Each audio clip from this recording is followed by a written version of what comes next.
be back here again in Tampa, and for Veg Fest. I just did the Veg Fest conference in Boston a couple weeks ago, and what I've been seeing is that every year it becomes bigger, and more people are becoming involved. I think it is really the fastest growing movement, social movement, in history when you look at it, because it's global. It's completely global, and it's amazing how far everybody has come. For instance, I was living in Paris for 2 years, and a few years ago, if you went into any French restaurant and asked for a vegan or even a vegetarian meal, they look at you rather funny. But now there's quite a few there, and in fact, I was at a cafe in southern France, and I said, "Oh, you got a veggie burger on the menu here?" And he says, "Yes, of course we do, because we got tired of everybody coming in and all they do is order French fries. So they have to get with the program, or else they're going to lose money." So demand, of course, is what is needed, and there's more and more demand for it. Sea Shepherd ships have been vegan since 1999 and vegetarian prior to that.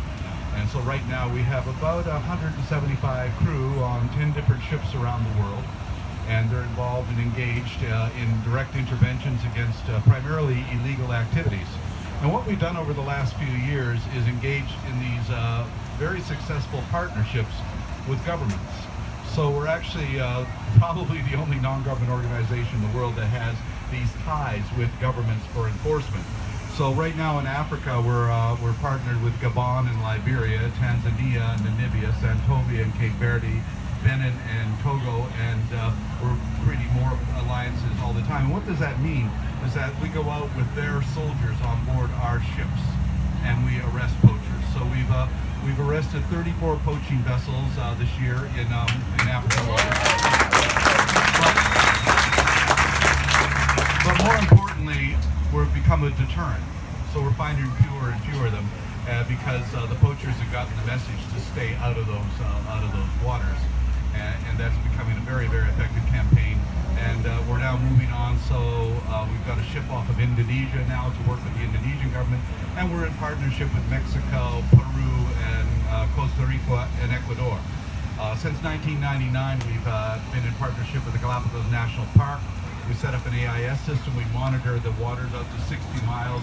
Any vessel that comes in, if it can't be identified, we go and intercept it. And I guess our biggest catch there was 2 years ago, one Chinese vessel of 9,000 sharks on board. All of those crew are in prison for 3 years.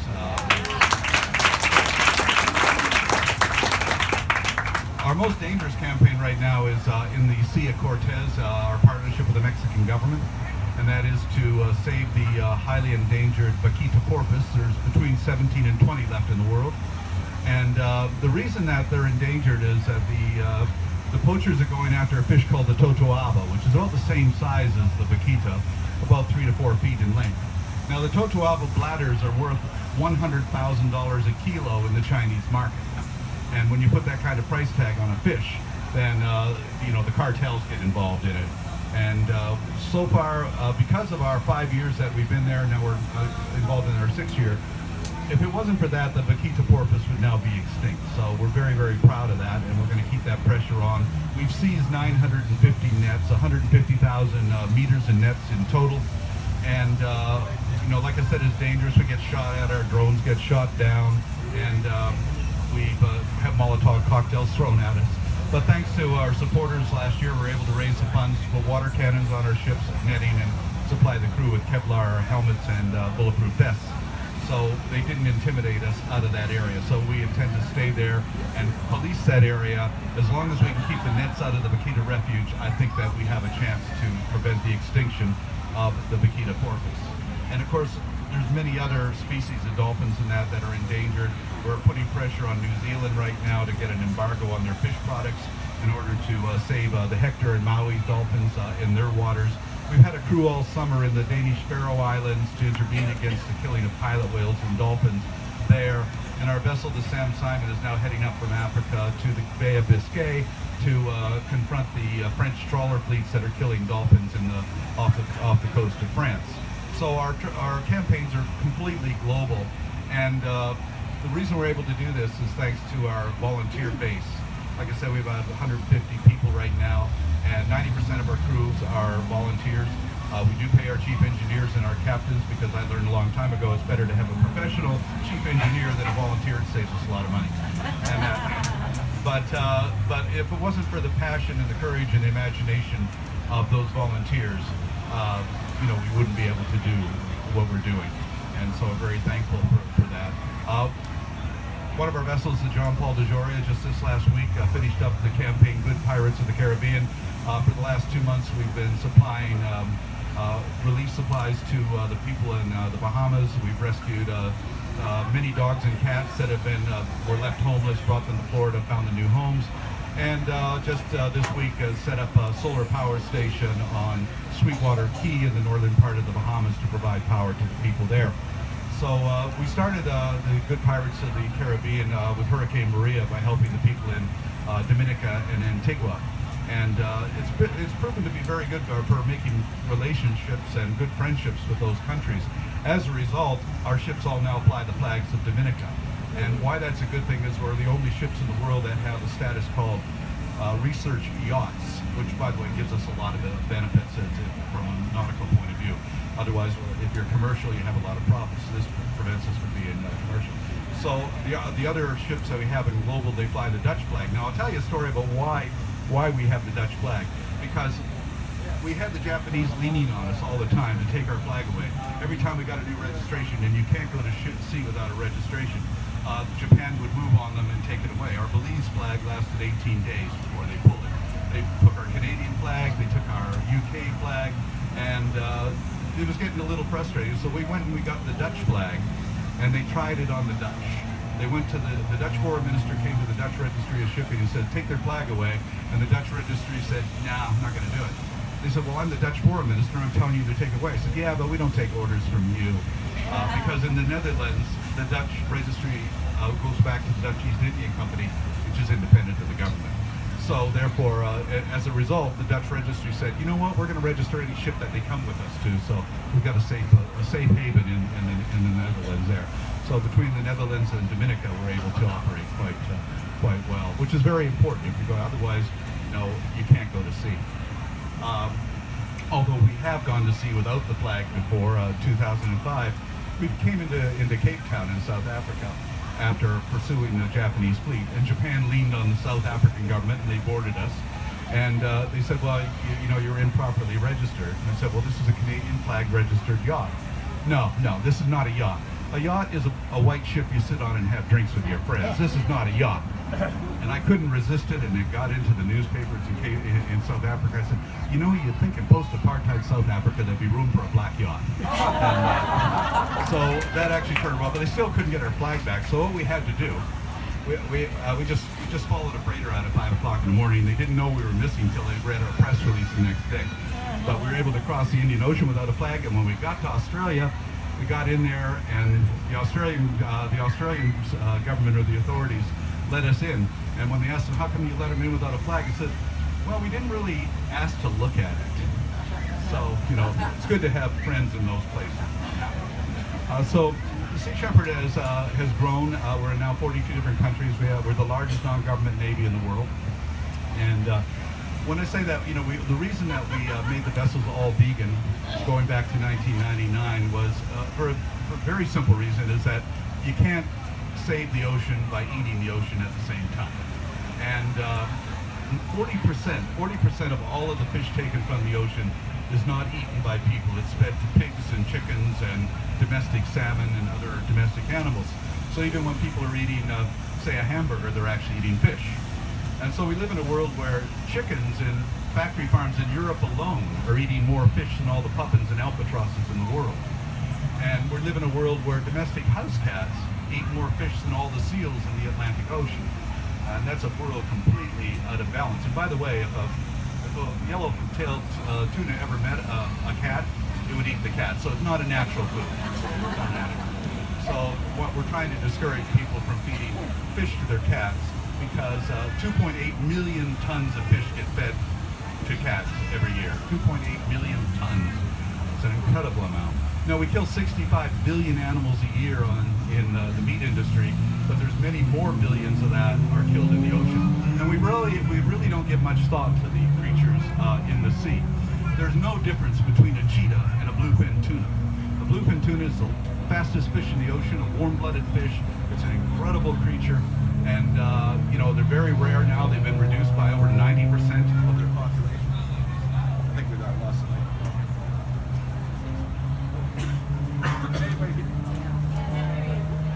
Hit it. Hit it. Hold on. Can you all hear me now? Well, they've been reduced by over 90% of their population, and yet there's still a demand. And the reason for this is what I call the economics and the politics of extinction. That people make money by driving species extinct. And the bluefin tuna is a good example of that. Mitsubishi right now has enough bluefin tuna in their warehouses to supply their market for 15 years. If they never took another fish out of the ocean for the next 15 years, they would be able to supply everybody they need to supply with that bluefin tuna. But why don't they do that? Because they know that if they do it, that the populations will rise in the ocean. And if the population rises, the value of the tuna in their warehouses goes down. So scarcity makes the prices, keeps the prices up. And what if it goes extinct? Even better. Now they've got a priceless commodity. And this is Mitsubishi. They don't care about selling fish. They're just into short-term investment for short-term profit, as are most all other fishing companies in the world today. Right now, off the west coast of working now. Right now, off the west coast of Canada. Right now, off the west coast of Canada, the Canadian government is intent upon opening up a herring fishery. Now, herring has declined by 20 to 30% every single year. You would think that they would try and stop it and let it recover. The problem is the entire West Coast fishing fleet is owned by one man, Jimmy Patterson, a former used car salesman, and he tells the government what to do. And he doesn't care if they go extinct. Now, what happens when you diminish herring populations is you diminish salmon populations, and that diminishes orca, bear, eagle, and everything else right down the line. And so we have to understand that there's certain fishes which are absolutely essential for other fishes to survive. It's the other reason that for 5 years we've been opposing the salmon farms in British Columbia and also in Newfoundland and Chile and Tasmania. Salmon farms are killing the ocean because these farms, these open pen farms, are concentration camps for fish. They introduce an exotic predator, the Atlantic salmon, into a Pacific ecosystem. They don't belong there. If you or I were to put a piranha into a lake in Florida, that would be a crime. So how come they're able to put a predatory exotic fish into an environment that it doesn't belong? Because they got the politicians in their pocket and they do whatever they want.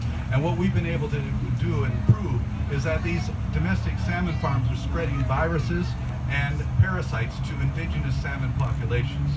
And we keep going to court and we keep winning, and the Canadian government simply ignores the court orders, and it keeps going on. But we are making progress. We're partnered up with the First Nations, with the Native Americans in British Columbia, and this year we were able to close 17 of those fish farms off of Vancouver Island. So we got to keep that pressure. And also when the going gets tough, you got to pull out the big guns. So this summer we put Pamela Anderson on one of those fish farms with a camera, and that got us an incredible amount of publicity. And because we live in a media culture, and in a media culture you have to understand how the media works, and therefore the media only understands 4 things. Every news story has only 4 elements: sex, scandal, violence, or celebrity. If it doesn't have one of those elements, it's not a story. If it has all 4 elements, it's a super story you never get rid of. And so we have to take advantage of that. 2 years ago, when the Russians were capturing orcas and belugas, we wanted to get a point across to the Russian government. But how are we supposed to speak to the Russian government? They're not going to listen to us. So I wrote a speech, and it was read to Putin and the Russian government, but it was delivered again by Pamela Anderson. They invited her there, and she gave it. And those whales and those orcas and belugas are being freed, and they're not being sent to captivity in China. So we have to know when to take advantage of that. Sea Shepherd has always understood that the most powerful weapon in the world is the camera. And that's why we go on all our campaigns are thoroughly covered with cameras, and that's why we had the TV show Whale Wars. I went to all the networks and I said, look, the biggest show on Discovery right now is a bunch of guys going into a cold, remote area of the world to catch crabs. You know, we'll give you men and women going to a far more remote, colder area of the world to save whales. It has to be more compelling than catching crabs every week. And so it went, and it would have been, it was a very big show and went on for 7 years, and I'm proud to say that one of the reasons we're not down there anymore is the Japanese are not down there anymore. The Japanese have retreated from the Southern Ocean whaling sanctuary, or whale sanctuary. There will be no more whaling in the Southern Ocean whale sanctuary. In fact, for this year, this is the first time in the history of commercial whaling that no whales will be killed in international waters. All whaling now is restricted to the waters of Japan, Norway, Iceland, and Denmark. And Norway is now the #1 whaling nation in the world, and Japan is second.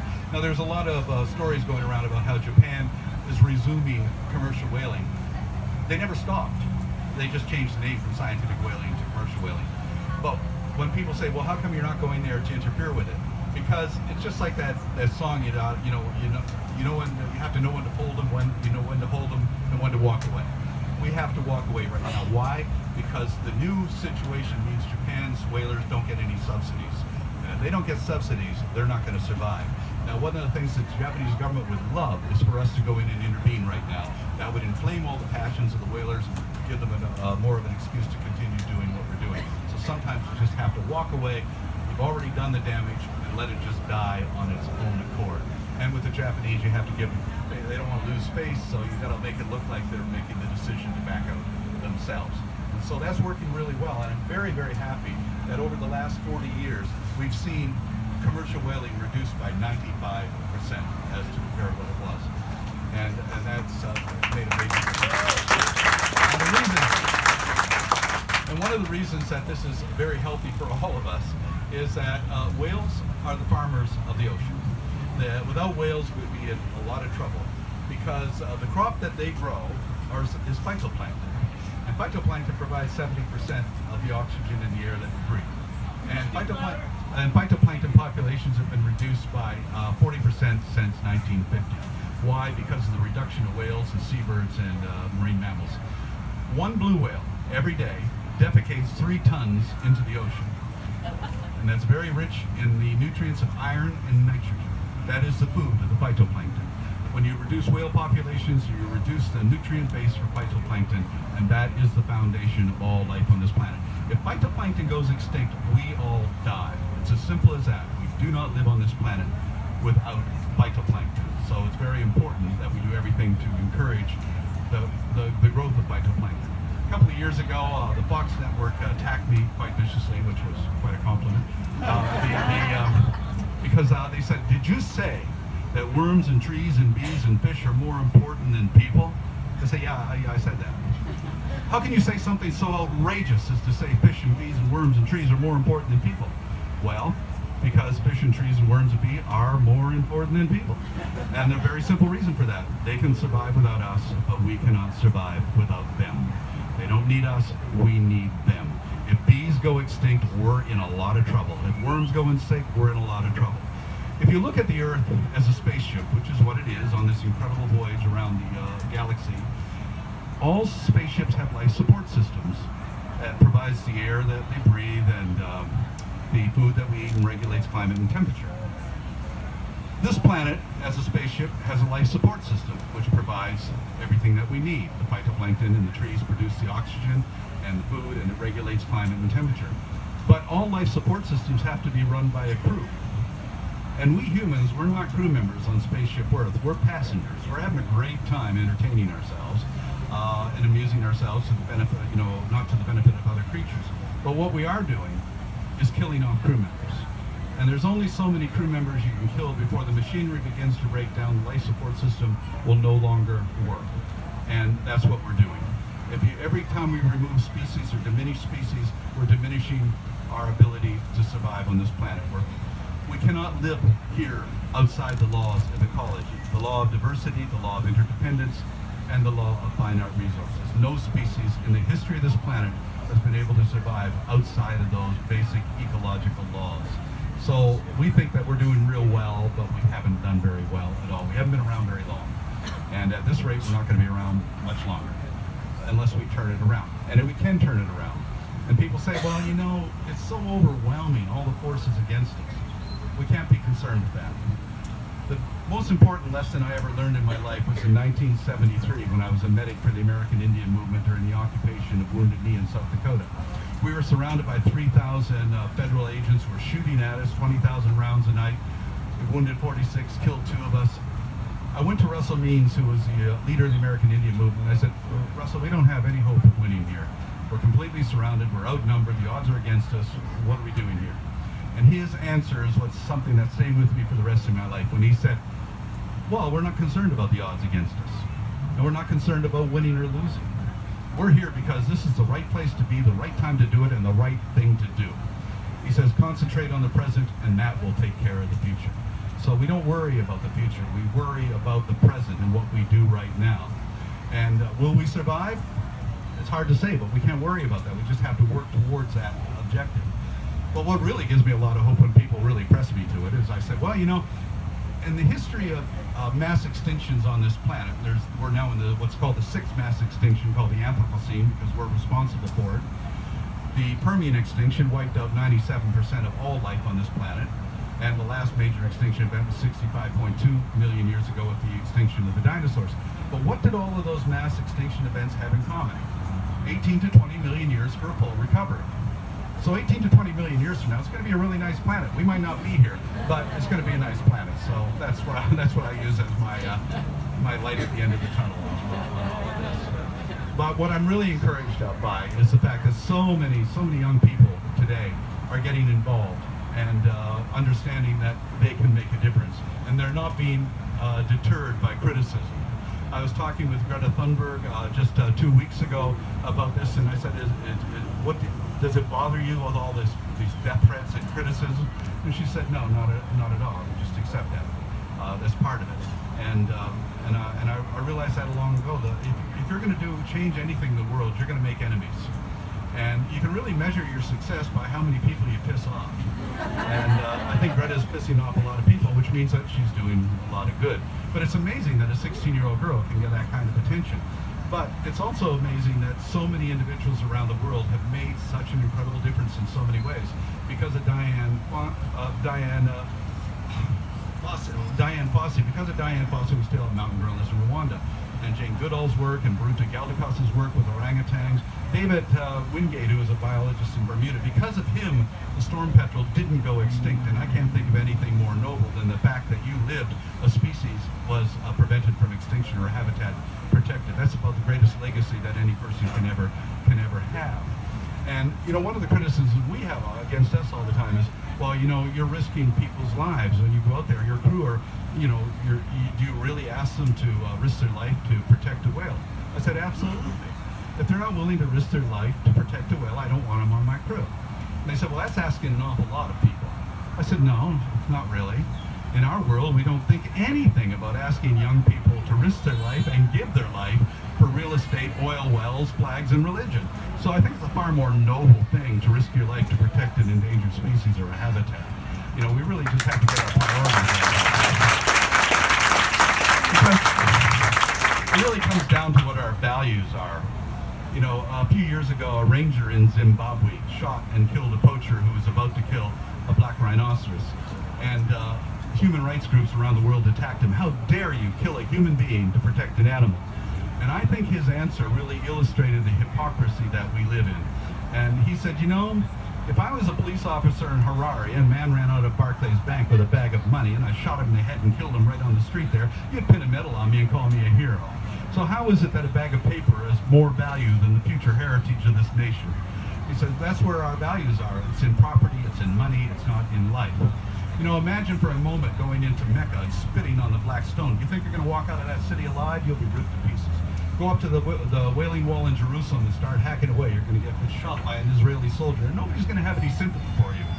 Or attack the Pieta in Rome with a hammer. You're going to be in serious trouble. Yet every day, We go into the most sacred and mysterious cathedrals of the world, the rainforests of Amazonia, the Great Barrier Reef off of Australia, the temperate forests of the West Coast, and totally desecrate and destroy these cathedrals.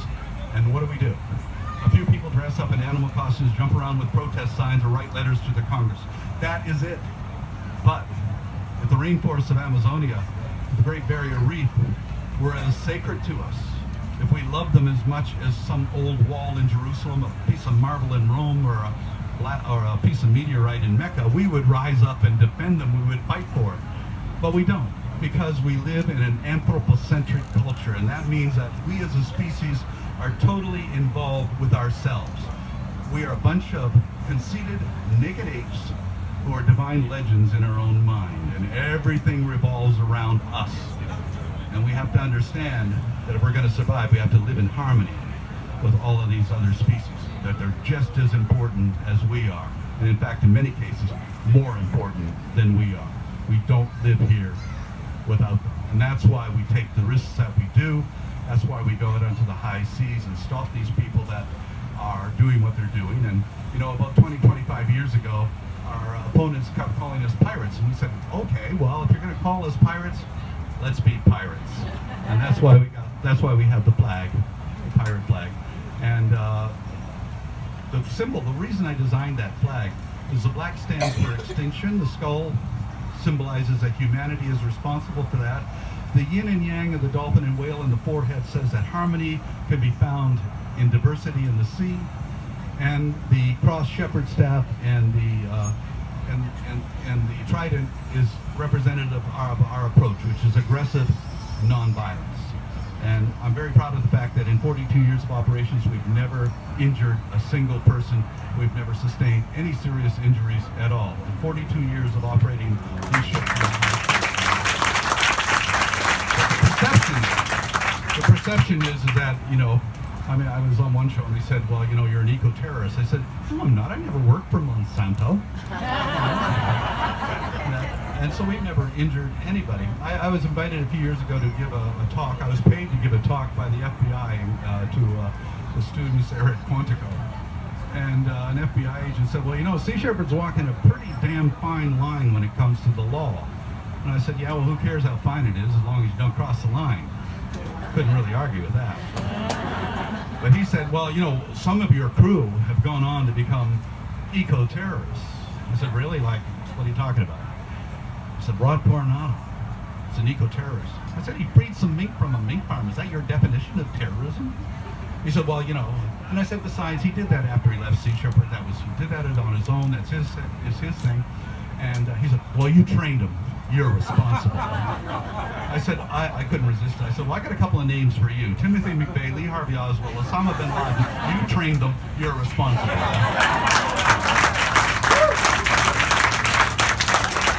There's nothing wrong with being aggressive, you know, when you're trying to right these injustices. So we got, you know, for instance, right now, when I look back at everything we've done, we've been arrested many times. We've gone to court many times, and we've won in every single case.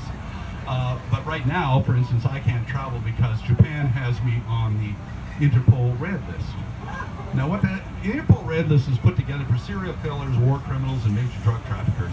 I'm the only person in history to be put on that list for the charge of conspiracy to board a whaling ship. That is the charge. And Costa Rica had me on that list too for disrupting a shark finning operation. But to show you how political it was, last year there was a change of government in Costa Rica, and right after the change of government, the environment minister called me up and said, we're dismissing these charges, these are ridiculous. They couldn't do that if it wasn't political. So Japan keeps me on there, but they thought that they could stop Sea Shepherd by preventing me from traveling. And here's the reality, I could leave the United States, I could go to France, the French don't care. But if I come back, I could be arrested at the border. But they can't touch me in the country. And the reason I got back before is that John Kerry allowed me to come back in, but I'm not going to do that under this guy's administration. But they thought they could destroy us, but what they came to realize is Sea Shepherd is not me. It's not an organization. It's a global movement. And you can stop an individual and you can shut down an organization, but you can't stop a movement. And that's where our strength lies, in the fact that we are a movement. And we have dozens and dozens of captains and officers and hundreds of crew members on those ships who are not going to be stopped because Japan has decided that I shouldn't be allowed to travel. And eventually it'll be lifted and we'll carry on. But in the meantime, we have been making real progress. In fact, the Japanese have made us stronger because of the efforts that they brought against us. And just to give you a brief idea what happened there is that in 2012, in February 2012, Japan tried to take Sea Shepherd to court in Seattle. They filed for an injunction to stop our operations in the Southern Ocean, which we found really crazy because our Dutch registered ships were operating out of Australian ports against Japanese flag vessels in the waters of Antarctica. What has that got to do with the United States? But, and that's what the judge said, Judge Richard Jones in Seattle said to the Japanese, you come into my courtroom with unclean hands, you're in contempt of the Australian federal court, you haven't paid the $1 million fine that they have assessed against you, and you ask for an injunction? Get out of my courtroom, you're not going to get it. Well, in December of that year, they appealed to the Ninth Circuit. And the Ninth Circuit, without any explanation, gave them their injunction in a one-page statement and said, okay, you got your injunction. We had already left. So then we found ourselves charged with 21 counts of violating a federal injunction. So we went to court in Seattle in November 2013. The judge listened to us for 2 weeks and acquitted us. Wonderful. A year later, the Ninth Circuit overturned it without any explanation. And then they said, you're going to have to pay damages to the Japanese for their losses. Now, the Japanese were really shocked. Why? They don't want damages. Why? Because they would have to open up their books. And all they wanted to do was stop us. They didn't want damages. So to open up their books, they would have to show that the $30 million of the tsunami relief money went to the whaling fleet. And they didn't want that out. So they came to us and said, oh, we don't want damages, which is good because it would be about $50–60 million. So we don't want damages, just pay our legal fees and we'll be happy. And that was $2.5 million. And by the way, the smartest thing I ever did was get legal insurance just before this for a premium of $3,400 because our legal bills were $8 million after that, and it's fortunate we had the insurance. But so we said to them, okay, we'll pay you the $2.5 million, which we did. And the next day we charged them with piracy in the U.S. courts. Now they have to open their books. And so then they came back to us and said, well, can we make a deal? And so as the end result, we could continue to interfere with their operations with all our other entities other than the U.S. And they had to give us back money, and I'm not allowed to say how much they gave us back, but it was certainly worthwhile. So we won that. We beat them in the courts. But we've never gotten an explanation as to why the Ninth Circuit gave them that injunction, except for the fact that the Chief Justice, Alex Kaczynski, who had to resign just recently for sexual harassment, and the other two judges, one was the only Japanese-American judge and the other one was a Mormon. And I guess between the three of them, they decided they didn't like whales. I don't know. But they've never really given us an explanation as to that why it was. But in the end, we won. And that's the important thing. Because I've always found that the battlegrounds have to extend from the sea into the courtrooms. And every time we've gone into the courtrooms, we've been victorious. Another example of that is that in 2011, we intercepted a Maltese tuna poacher off the coast of Libya. I threw divers into his net. We cut the nets and released 800 bluefin tuna, and it was wonderful to watch them just go like racehorses out of that net. And then we carried on, and a year later, our ship was arrested in England on charges by the Maltese for destruction of property, and being the tuna that we released. And we said to the British court, well, these were poachers. It doesn't matter, it's private property. It doesn't matter if they're poachers. So we went to court and we won the case. Well, the lawyers for the poachers said, well, we'll just keep throwing money at Sea Shepherd till we destroy them. And they appealed the case and they won. And then we went to the Supreme Court and we won. So they had to give us $1.5 million in damages after that. But you have to fight them in the courts, and you have to and you don't go in there with just any lawyers, because you go in with the best lawyers. And so when I was charged in Canada for driving the Spanish fleet off of the Grand Banks of Newfoundland, I was charged with 3 counts of mischief. Didn't damage anything, didn't hurt anybody, but that's what they do. They get you on a thing called mischief, and which doesn't sound very bad, except that in Canada, mischief endangering life is life sentence. Mischief endangering property is 10 years. So I was facing 2 times life plus 10 years in a Newfoundland court. That's a province where everybody hates me because of the seal hunt.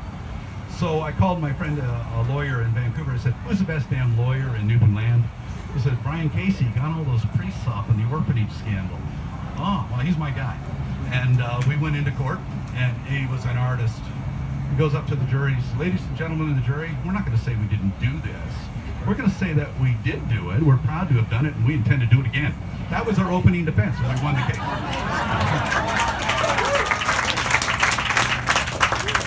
So you just have to have the audacity to challenge in that way, because ultimately it all comes down to the law and changing the law and changing legislation.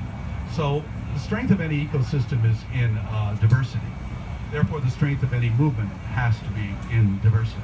So whether people pursue litigation or legislation or education or direct action, it doesn't really matter. It all works towards the same end. Everything complements everybody else. So we're all in the same fight together. So it doesn't really do any good for one group to criticize the tactics of another group. Just accept that they're doing that. Everybody needs to use their abilities and their skills in the best way to make this a better future. Not everybody's going to go out and ram a whaling ship. Not everybody's going to go out and stand, to stop the pipeline at Standing Rock. But in our lives, we can do what we do with the skills that we have, and we can make a difference in that way.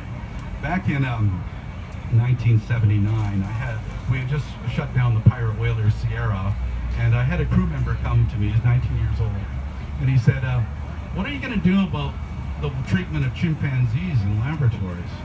I said, "Nothing, Alex. This is a marine conservation organization. I don't know what we're going to do about it. But why don't you do something about it?" He said, "Well, what can I do?" "Well, I don't know. Use your imagination. Come up with an idea." And he did. He went to Maryland, got a job in the lab where the chimps were being abused. He filmed and documented everything for a year. Then he took the documentation to the Washington Post and to the television, and he shut the place down. And then he founded the group PETA for the Ethical Treatment of Animals, PETA. And that was a 19-year-old who said, "What can I do?" I got a call in '83 from a guy in Scotland. He says, "They're killing gray seals here in the Orkney Islands. What are you going to do about it?" I said, "I don't know. I'm on the west coast of North America. You're in Scotland. What are you going to do about it?" And he said, "Well, what can I do?" I said, "Well, use your imagination."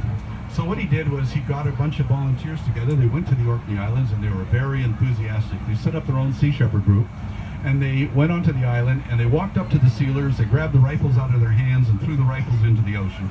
And of course, they all got arrested. But we got so much publicity that we raised the money to buy that island, which today is a seal sanctuary. And that's because one person understood that they can make a difference. And that's all we have to do is apply ourselves in that way. And when people say, "Well, the problem, it's an impossible problem to solve." Well, every impossible problem can simply be solved by finding the impossible solution. The very idea in 1970 that Nelson Mandela would become president of South Africa was unthinkable. It was impossible, and yet it happened. And that's an illustration of how the impossible can become possible. All problems can be solved, and they can all be solved by the application of 3 virtues: passion, courage, and imagination. That's all we need. And we're seeing more and more and more of that all the time, especially from younger people today. And especially from younger people, because younger people are facing a future that many of us who are older will not have to face. We don't know what kind of world it's going to be in 50 years. 50 years ago, we had a pretty good idea what kind of world it was going to be. But now we don't. And so that kind of future where you don't really know where it's going is going to motivate people to get involved and to try and find solutions. And of course, things are going to get worse before they get bad. That's predictable, especially politically. And we're going to go through this phase of really right-wing denialist politics, not just in the US, but all over the world, Australia, Canada, everywhere, until something cracks. And what that cracking will be is when Mother Nature gets up and gives us all a swift kick in the ass. and that's going to happen. In fact, it's happening right now. And you know, there's a lot of climate change deniers in Texas as of 2 months ago who are no longer climate change deniers because they got Mother Nature's kick in the ass. And this is going to happen more and more. The problem is real. The threat is real. And denying it can only go so far. That's the great thing about science. You can deny it, but if the science is there, it's ridiculous to do so. You know, I'm a citizen of the United States and a citizen of Canada. Now, what's the difference between the Prime Minister of Canada and the President of the United States? Absolutely nothing. One of them is a climate change denier. The other one is, I'm going to save the climate, except he doesn't do anything. He supports the pipelines and the tar sands and everything else. So basically, one of them is lying, and the other one's lying even more. So, you know, so how are we going to reach these politicians? And I have to really hand it to Greta Thunberg when she met with Prime Minister Justin Trudeau recently. And of course, he did this as a photo opportunity. Look at me, I'm meeting with Greta Thunberg. And she said, you know, you're really not doing it. That wasn't what he wanted to hear. And that's what we have to tell them. You know, we don't want to hear your rhetoric. We want to hear what you're going to do. And if you don't do anything, then we have to move on. You're no longer relevant.